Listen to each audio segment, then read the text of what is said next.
আসসালামু আলাইকুম। আজ বুধবার আখেরি সাহার সোমবার, মহানবী সাল্লাল্লাহু আলাইহি আসাল্লামের রোগ মুক্তি দিবস অথবা শুকরিয়া দিবস। প্রতি বছর হিজরি সালের সফর মাসের শেষ বুধবার মুসলিম বিশ্বের অত্যন্ত মর্যাদাপূর্ণ স্মারক দিবস হিসাবে পবিত্র আখেরি সাহার সোমবার উদযাপিত হয়। জানা গেছে 23 হিজরির শুরুতে মহানবী সাল্লাল্লাহু আলাইহি আসাল্লাম গুরুতর অসুস্থ হয়ে পড়েন। ক্রমেই তার শারীরিক অবস্থার অবনতি হওয়ায় ইমামতি পর্যন্ত করতে পারছিলেন না তিনি। 28 সফর মহানবী সাল্লাল্লাহু আলাইহি আসাল্লাম সুস্থ হয়ে ওঠেন।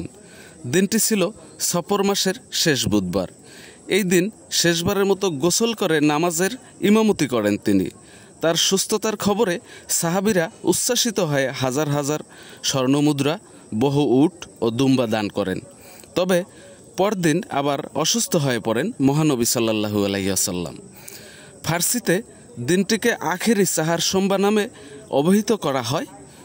ফার্সি শব্দমালা আখেরি সাহার সোমবার অর্থ শেষ চতুর্থ বুধবার।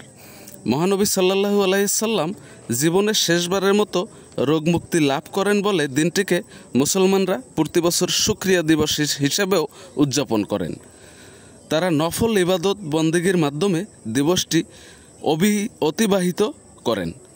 তাই উম্মতে মুহাম্মাদির আধ্যাত্মিক জীবনে আখেরি সাহার সোমবার গুরুত্ব ও মহিমা অপরিসীম। এরকমের নিত্য নতুন গুরুত্বপূর্ণ ভিডিও পেতে আমাদের সাথেই থাকুন আর জানিয়ে দিবেন আপনার গঠনমূলক মতামত। আপনার একটি গঠনমূলক মতামতেই আমাকে আরও একটি নতুন ভিডিও বানাতে উৎসাহ দিবে।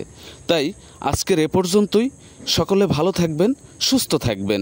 সকলের সুস্বাস্থ্য ও দীর্ঘায়ু কামনা করে আজকে এখানেই বিদায় নিচ্ছি। আল্লাহ হাফেজ।